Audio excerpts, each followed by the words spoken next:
Hey everybody, welcome again to TraVek's Before the Hammer Strikes podcast. Really grateful for you guys joining us and being a part of this each week. Today we've got somebody with us here in studio from the Harvest Compassion Center. We've got Nicole, who's the executive director. Nicole, thank you so much for being here. Yeah, thank you for inviting me to come out. Yeah, so fun. Yeah, I'm glad you were here. I heard you told a little story on your way in. Maybe it was a rough start to your morning. You know, flat tire when you couldn't, man. wake up, come out. 17-year-old son, got him out of bed. He can help fix that, and I made it. So we're here. We're good. That's the important thing. Yes. I guess a shout out to your 17-year-old son that was so willing to come help. Yes. Well, willing, maybe not the right word. Okay, but able to help. Able and got the job done. Awesome, Yes. awesome. So I want to share with our audience a little bit about who you are, who Harvest Compassion Center is, because some of them may not have heard of that. Part of what we do here is, in our podcast, Before the Hammer Strikes, we want to educate both homeowners and potential business owners that might need to know certain things about our guests. It can go both ways, right? It could be a homeowner or it could be a business owner. Tell us a little bit about the Harvest Compassion Center. Sure, absolutely. So Harvest Compassion Center, we are essentially local food and clothing banks, and we have been open now for 15 years serving the Valley. We are in the North Phoenix area, we're so close to where we're sitting. Yeah. We're in the West Phoenix area near the GCU campus, and we're also in the Maryville community, which is more West Valley. And essentially we provide free food, clothing, hygiene, and baby items for anybody in need. And so because we're not government funded or any government food comes in our doors, we can say welcome, yes, to everybody who wants to come in and receive help. So no restrictions, Okay. no qualifications to receive our free services. And it keeps us very busy, and we really want to be community minded and driven. So it's about getting neighbors involved locally and help us, do this together. Yeah. Okay. I mean, that's awesome. I love the fact that I think that there's this friction when it comes to being able to get help. And I think people can be embarrassed sometimes, and anytime that there's a stumbling block to get there, they just go without. And so good on you guys for providing an opportunity, an environment where it's not something that creates friction. It's humbling, right? Yeah. I mean, no one wants to ask for help with anything in our lives, right? Sure. I mean, it's hard for anyone to ask for help just in your daily life. So having to walk in to an unknown and be like, who's in here? Like, I don't know where I'm walking to. I saw you on Google, so now I'm here. I'm not even sure what you guys do. Who are you? I need help, So really meeting each family where they're at, letting them know that we're just here to be their friend. Hey, my name's Nicole. I'd like to give you a handshake and a hug if that's okay. We have a very small intake form, and we're just about building relationships. Life's about relationships, Yeah, right? yeah. I got to meet you today, right? So we meet people, and I say just new friends every day, which is really exciting. We get to meet our neighbors that we just never go down that street. We never go into that apartment complex. But these are folks that actually live all around us who are just struggling. They might just need our services once a year, maybe once a quarter. Some will need us every 30 days, and that is that is the return rate that we allow because they're on disability. They're taking care of about 5 extra grandkids or kids. Right. So there's life situations that if we can fill that gap, we like to step in and fill that gap. Yeah. So I'm always blown away at people that take the time to provide something that is so special. And I think that we get busy in our day-to-day lives and we get so self-absorbed with what we've got going on that sometimes we just don't open our eyes or our minds to what other people are struggling with. You guys started back in 2004, and that was the catalyst for that. Harvest Compassion Center was started in memory of your brother Mitch. Can you share with our audience why Harvest Compassion Center started? And I don't want to jump too personal with you and share the details you're comfortable, but there's got to be a meaning there. What happened there? Yeah, no, absolutely. It'll be 20 years this August that my brother went home to heaven, we say, in an accident. So it was very sudden. He was 23 years old when we lost him. And he'd be the one that you'd actually want on your podcast. He'd be the one you'd be like, oh, let's get Mitch to come out here and do this. Let's invite Mitch to that event. Let's make sure Mitch is there, because he was way more fun than I ever will be. He was outgoing and just the biggest personality. And honestly, he just had a heart to give. So he would meet somebody, hey, we have this service event going on. We're going to go build these houses. We're going to go overseas to Peru and build an orphanage. He's like, I'm in. I'm like, you're crazy. Like, you don't just do that. And he just had no fear. He was just like, you just say yes, and we're helping people. Like, what could be wrong? Right. And so we're like, okay. So when we lost Mitch, we said, well, we have to start being brave, I guess, and start saying yes, right? So we really just started simple.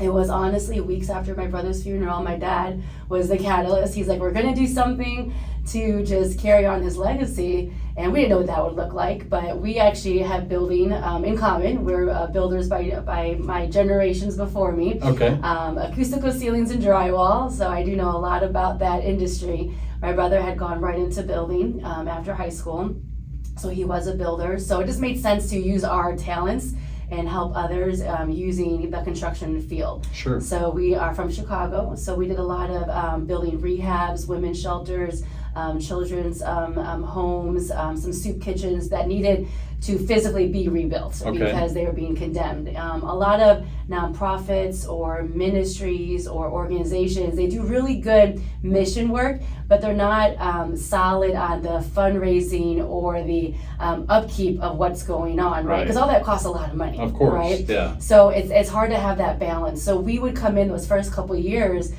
with our trades, and you're the kitchen guy, you're electrician, you're the plumber, okay, and we all would do it together. When that extreme makeover was really popular back in the day, and we would do these rehab projects within like 48 hours. Oh wow. Mostly in Chicago, where we're from. Did some overseas work as well, yet we live in Phoenix. So it's pretty exhausting doing, I guess, charity work outside of the state you live in. Sure, yeah. And still live here and try to coordinate and fundraise and get teams together. So we said, hey, we really want to help our neighbors here. Fast forward to the recession, 08, 09. And that's when we really it was in our face, kind of how we're seeing it today, right? Folks on the street holding signs of, I need just this, I need food, I need, hygiene items, I need more money for whatever that is. So my dad was like, I think we should open a food bank. I was like, okay, a food bank. And then my mom was like, if we do foods, we definitely should do clothes. And I'm like, I don't think they have to go together. I think we could actually just do one and be okay. But if you're going to do it. And they're like, nope, I think we're going to do clothes as well. So I was a teacher. I just had my two kids. They were 2 and 4. Husband was working full time. And they looked at me and said, figure it out. And I had my summer off. So we took 2 months of the year, and I visited every food bank I could go to, clothing closet, whether it was state run, whether it was an organization, whether it was a church, just wanted to show up. I wanted to bring my kids, stand in line, figure out what this social service world looked like, where were the gaps, and where maybe could we actually kind of fit into that. Yeah. I'm a believer in research, so that was my on-the-job research summer, a very odd summer for my kids. We got fed at a lot of places that was very I can imagine that was different for them. Yeah. It was like, where are we going today, Mom? I'm like, come on, let's go. But it taught me a lot. I wanted to use my senses. How did I feel when I walked in that door? Yeah. What did it smell like? Was it fresh and clean, or was it musty and dirty? Was it a place I wanted to actually come back to because I had to come back to? So after that summer, I said, okay, Mom and Dad, here's the research, here's my main takeaways. And number one, it had to be self-funded. So we had to be our 501c3, no government involvement, just for the sake of, I didn't want to restrict those to come in our doors. I want to be able to say, yes, you can come on in, and not just say, oh, sorry, wrong zip code, wrong salary limit, we can't help you today, and send you someplace else. Right. It had to be a fun place. We wanted to create somewhere that was fun, really welcoming for kids. So, because my kids came with me, and some of those places I went, I'm probably were a little bit hesitant. Yeah, I'm like, sit on me, don't get off, and so the kids could come in and just run, and it just feel like a normal store. Yeah. Feel like a mini mart and a clothing store. So we're not creating memories of when I was poor, when I was young, we went to this place. Oh, they're just going shopping. They're just going shopping, and actually we get to have fun, and we get free things, and it makes us all feel super dignified and respectful that way. And then the last thing was every family would choose their own groceries, choose their own hygiene items, choose their own clothing. I just met you. I don't know what you want to have for lunch, you know? Yeah. So if I'm pre-bagging or boxing items for you, I'm not even sure you're going to use all of it. Sure. So let's be resourceful and let's just be add dignity to that and make sure the families shop very normal experience. Yeah. So I'm floored by this whole thing. Like this is my first, I've had some interaction with Harvest Compassion Center. We as a business, you guys are great partners for us, and we really enjoy what we can give back from a business standpoint. And I think one of my first interactions when I joined TraVek, Alex and I jumped in one of the TraVek trucks, and it was just that timing where when I started, we loaded up a bunch of boxes of socks. Get in the truck, we got in the truck and we were dropping off some things that our team had donated. Yes. And so my interaction with you guys was so cool to be able to go down there, witness that for myself, and see just how different it really is than other programs that are out there. And so, but I didn't know the backstory. I didn't know how that end result got to where it was. And so never say never. I'll tell you about your life. Wow. I mean, this was not I was a master's of liberal arts English, going to be a college coach and doing my thing on the East Coast. And,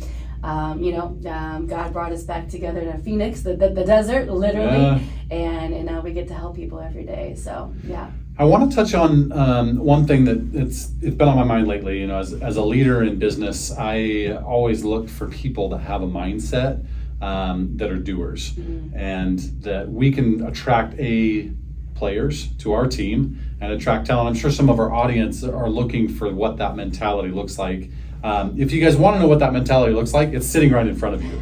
Like hearing this story of you taking a summer break, getting something thrown on your plate, and it could have been really easy for you just to say, well, I'm not the person, or probably wouldn't do as good of a job as so-and-so, but you took the bull by the horns and not only just kind of researched what was there, but you rolled your sleeves up. Yeah. And you took your kids to different places. You definitely get dirty. Let me tell you, you cannot be afraid to get dirty if you're gonna be a leader. I mean, you gotta get, you gotta sweat. You gotta get dirty. You gotta try a lot and you gotta fail a lot. Yeah. I mean, we failed a ton our first 2 years. I had many days I cried. I drove home. I'm not even getting paid. This is my volunteer job. Right. I'm still a teacher. I'm still a coach. I'm cleaning houses on the side. We're just trying to do our part. And this is not fun because it's hard. I mean, just as a business owner, as a nonprofit, leader, when you start from scratch, we had no computers. We didn't know what we were doing. Okay, let's try this. If it doesn't work, we'll get better. We'll get better. So it took us a few years to really get, the ball rolling. Right. But every day we were open, we're still helping people. So we still had a really good product, right? We're still able to make impact. But it got really hard though. We'd be empty every day. We had a really busy day. And I bet that's hard, and then I look at my shelves and I'm like, we are completely empty. Wow. And I'm open in 2 days again. We're a grocery store. Yeah. And I'm like, oh my word, we have to go shop right now. So yes, it took a lot of time to figure out logistics, operations. How do we keep up with demand? Unfortunately, our demand has not stopped, and we're not predicting it to slow down, unfortunately. The housing crisis is not good. Yeah. Affordable housing is really forcing people out of homes, so basic necessities, food, clothes, hygiene is obviously needed. So our numbers keep getting bigger. But we just try to keep getting stronger what we do. I think if our intention is right and we focus on our mission, we have 2,000 volunteers that come annually that run our centers 6 days a week. Yeah. So there's a lot of variables that we could have go sideways every day we're open, but we have true intentions. We're there to help people. Our families feel the love that we have for them. We could make them wait 45 minutes to be served one day because we're that busy, know. Right. But you know what? They're grateful. They're like, don't worry about it. Hey, I'm in an air-conditioned lobby. My kids are playing over there at the toys. I love this, Yeah. So I think it's about pivoting and learning, and don't be afraid to say, hey, this didn't work out. Sure. Let's go ahead and make it better next time. Yeah. And we, that mentality is just so powerful because look at what you guys have been able to do with that type of mental capacity. It's awesome. From a business standpoint for us, we love to participate with you. I know that you talked a little bit about demand, supply and demand, and I'm sure that, there are times when your shelves are bare and you're just trying to figure out every way possible to get those restocked. I'm sure there are items that are more popular than others during different times of the year. Yeah.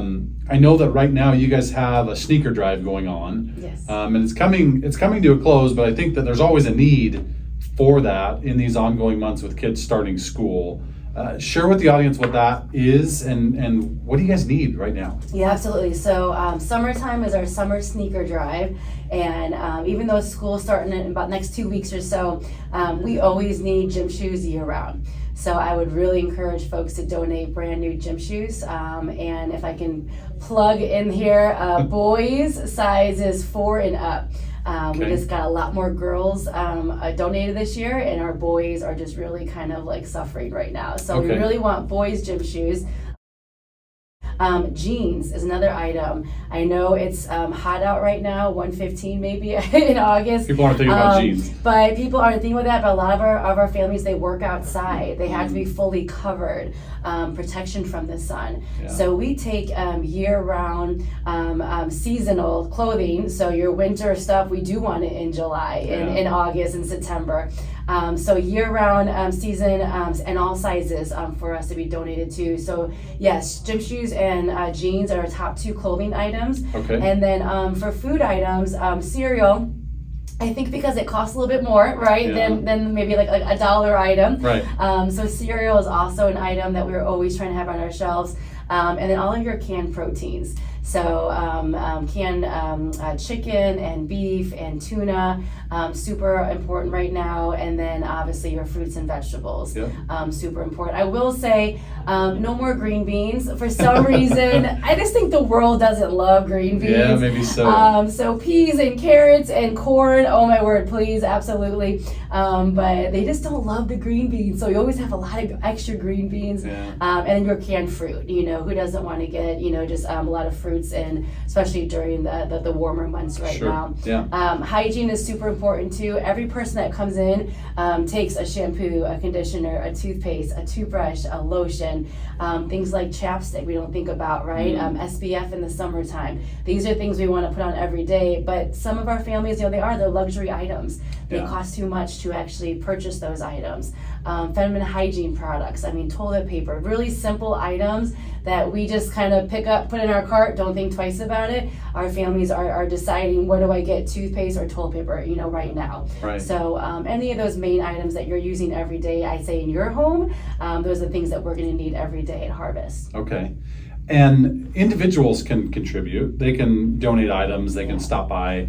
How do businesses typically, with the businesses that you work with, how do they typically donate? Do they have programs within their business that then their employees, I know that's what we do, but I don't know if we're typical of other companies. Let me just say, what do you see that works? You guys. Oh, thank you. And TraVek has been so good for several years now. This wasn't something, you didn't kick this off a year ago. You guys have been consistent and faithful for many years. And again, that just shows the heart of TraVek and what you guys want to do in the business community as well. It's important for us. It is. I think as we all earn and do well, it is important to give back. So a lot of other companies, they do the same. They'll do a company-wide shoe drive, like you guys are doing right now. They will do a soup drive, soup and crackers drive. They'll do a peanut butter and jelly drive. Maybe they'll do the toothpaste, toothbrush drive. Make it kind of fun. Maybe make it competitive. I will say the Olympics are on right now. We're a competitive family myself.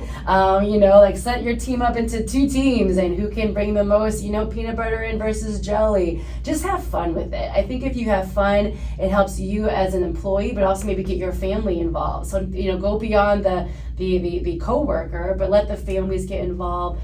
Teach kids how to do this, right? So I think it's the trickle-down effect. Now you're going to teach your kids, why is dad bringing in this peanut butter and jelly to work? Well, hey, here's what we're doing. This is how we, or why are you cleaning out your closet? It's really simple, right? Clean out your closets at home and bring your clothing in, to work, and then they do one load and bring it over. A really popular time is our holiday toy drive. So any business partner can get involved with that, and it's the one time a year that we do brand new toys for Christmas. We start really early giving out toys December 5th, and we give out until Christmas Eve. A lot of organizations, they close around maybe the 20th, 18th. We take 2 weeks off for Christmas. we just stay open. We've always done it. I'm getting a little tired, but I'm like, but no, we got to stay open because everyone else is closed. Yeah. So we stay open till Christmas Eve. So it's families that just kind of have a freak out moment. They're like, what do you have? You have anything left? We usually can say yes. We have a lot. We do 10,000 toys within about that 3 weeks of December. Wow. And those go out to the community. And again, all free of charge for our families. And we don't buy any toys. 100% of our toys during December are donated from the community. So it's a time that we see a lot of companies, come in and then they do their toy drive at work and then donate to us. And then within probably about 48 hours, those toys are already finding a home. So don't come, I say drop off and then come back a couple days and well, where are the toys we dropped off? I go, they're probably gone, because December is our busiest month. We'll serve about 2,000 families within that 25 days of December. And the toys is a big reason for that. So, And then volunteering. That's the other way. People can volunteer. Absolutely. Okay. Work teams might come in. They might take a morning off, close the office for a Monday morning. We're open 9 to 11:30 every day of the week, Monday through Saturday at 3 locations. So we can probably find a spot for your team. And we have about 5 or 6 from maybe work teams come in at a time, and they will run our shifts. So they'll work in our mini mart as personal shoppers. I always say I go to, Walmart, Safeway, Fry's. No one's ever approached me to be my personal shopper. It's a concierge service you guys so offer. I still kind of have that moment I wait. I'm like, okay, I guess not. And I guess I'll do my own thing. But our volunteers are personal shoppers. It's fun. I get to personal shop with someone, or maybe you'll be in our boutique. Again, helping them shop for clothing, bagging their clothing, walking them out to their car. So that's the volunteer jobs that we have. If they prefer to be behind the scenes, we have the back of the house, and they can be, sorting some clothing donations, going through food that was donated, looking for the dates on that and checking that and organizing things in the back for us. But we always need volunteers, so I want to always make sure that folks know they can come in with their work teams and do that as well. Yeah. What a cool opportunity you guys provide for businesses and for individuals. Like, again, I'm just blown away by the entire mission that you guys have and what you guys do. Not everybody has an internal drive to give. Sometimes we have to be motivated to give, and sometimes we just, like you were talking about, it's good to teach a younger generation the importance of giving to others and being able to impact lives in that way when you have so much and others may not have what you have. Yeah. I'd love to hear, and not to put you on the spot, but sometimes we all need motivation. Can you share with us an experience that maybe you had with a family, you don't have to give names, but that's come into the center and that's potentially benefited from what you guys do, just so that, I'm big on context. If I can hear what I'm giving and how that impacts somebody, sometimes it motivates me to do more. Absolutely. Do you have maybe a story you can share with somebody that's come in or somebody that's benefited from some of the donations? Yeah, I mean, we meet all walks of life. We meet families who just had a huge health crisis. My husband had a stroke, and now we're just spiraling down in this medical, phase of just not knowing what we're able to do. He was the breadwinner of the family. Well, now he can't work. So now mom's having to do part-time work, yet we have 2 or 3 kids in the house. We meet families that just work 5 jobs. We meet families that I'll be on lifelong disability because of a work accident. I broke my back on a construction job, 15 years ago. I'll never be able to do what I need to do to provide for my family. We meet a lot of single moms and single dads that are just trying to make it as a single parent because the other spouse has passed away. COVID was rough. Sure. We would ask, where is so-and-so? Where is actually your parents, multi-generational families? And they all had passed away. Wow. And so we always you don't have tissue here, but we have tissue on our desk because we always just kind of start crying. And these are our friends. So we're like, oh my word, mama passed away. And like, dad, you lost your dad. And we might not know for a year later on what happened there. We also meet a lot of women who are domestic violence survivors. So those are the ones that kind of hit me hard. I probably should have brought You tissues should have in brought here. the I'm really tissue. sorry. I Yes, should have it's been a prefaced stressful that. morning for me the whole I'm time. sorry. One mom particularly, she moved here from out of state and fleeing a situation that was unsafe for her and her kids, her 2 kids, and it blew me away. She drove here from Florida, and within 2 days was at our front door, and I was just kind of like, Wow. but why are you at my front door? Why are you at Harvest Compassion Center? Like, how did you Yeah. how are you even here? Like, I just don't even understand it. And just to see how people just show up, or they might just get a flyer, or someone just told us, or Google, it's Google all the time, right? And so she's like, I'm just here. I don't even know what you need from me. Can you help? And that's where, like, a lot of folks, when we check in, we have our check-in desk, and we keep it open so everyone can see our interactions. And a lot of times they're just sitting in that chair having that moment of like, this is kind of like my low, this is my lowest of the low. And I'm just kind of like, we're just like, just breathe. We're literally just like, we're just like, okay, now let's just breathe and let's just start off with like, hi, like, what's your name? And that's what we did for this lady. It was just like, my name's Nicole. How can I help you today? Like, yeah, we're gonna get to like the food and the clothes and helping your kids out, and we're gonna take care of you. But like, also let me hear your story, and let me go ahead and then connect you to other social service in Arizona, in the Valley, that we can get you, shelter for tonight. Maybe it's a hotel room tonight. Maybe then it's the counseling and therapy you need. You need a job. So, I mean, the families that come to us, they need everything. Right. We can't provide everything. We're doing the physical items that are, needed immediately because we're hungry. We need to eat right now. Yeah. But then past that, it's really important as we become friends don't just like, don't get to know you better, right? Like, oh, now you need a job, and now you need some training in that field. And and this is a program over here that you might qualify for. Yeah. So we try to be that connector piece. Once we have a relationship, then you actually trust me. Then you're like, Nicole, I trust you, and anything I give you, or I text you, or we take a picture of that, they're actually gonna show up and they're gonna follow through. Because the goal is for our families to be self-sufficient and then come back as volunteers. So there's this one lady in particular who came, she was able to get back on her feet, but just in those moments of, she's so humbled herself to walk in her door, she's vulnerable, she's sharing all this private information. Again, we're crying at the desk, we're hugging, but she just needed a friend. That's really what we do, is just about, creating a friendship in a safe space where they can it's clean, it smells good. Her kids got to go play immediately. So she just had a moment to breathe and just be like, okay, like, I can do this. We're not sure what's going to happen tomorrow, even this afternoon or tonight, but let me give you some really great people that can help you. And part of our job is to make friends with everyone else in the Valley who does amazing work. And if we do it together, it gets easier, and these families can get back on their feet. And it was really cool because then 2 years later, this lady came back. Her kids aren't old enough to volunteer yet, but she was able to come back and volunteer. Wow. And she had gotten back on her feet. She had gotten into some stable housing. She had found work here in Arizona. Kids were doing great in school. We let kids come volunteer 13 and up by themselves, so their kids were almost old enough. Wow. So she can't volunteer a lot because she's a busy single mom. Sure. But when she can come, she comes. And when she can actually donate her old clothes to us, she does.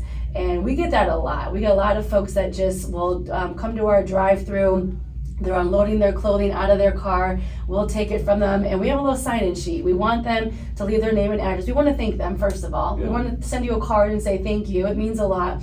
And a lot of times they'll write on there, you guys helped me.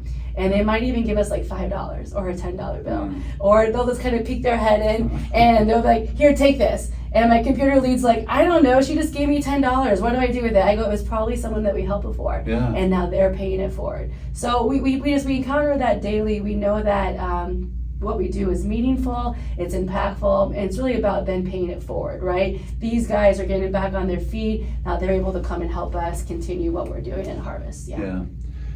Thank you for being so vulnerable to be able to share that. Like, guys, you can't feel the emotion in this room, but Nicole, your heart is huge.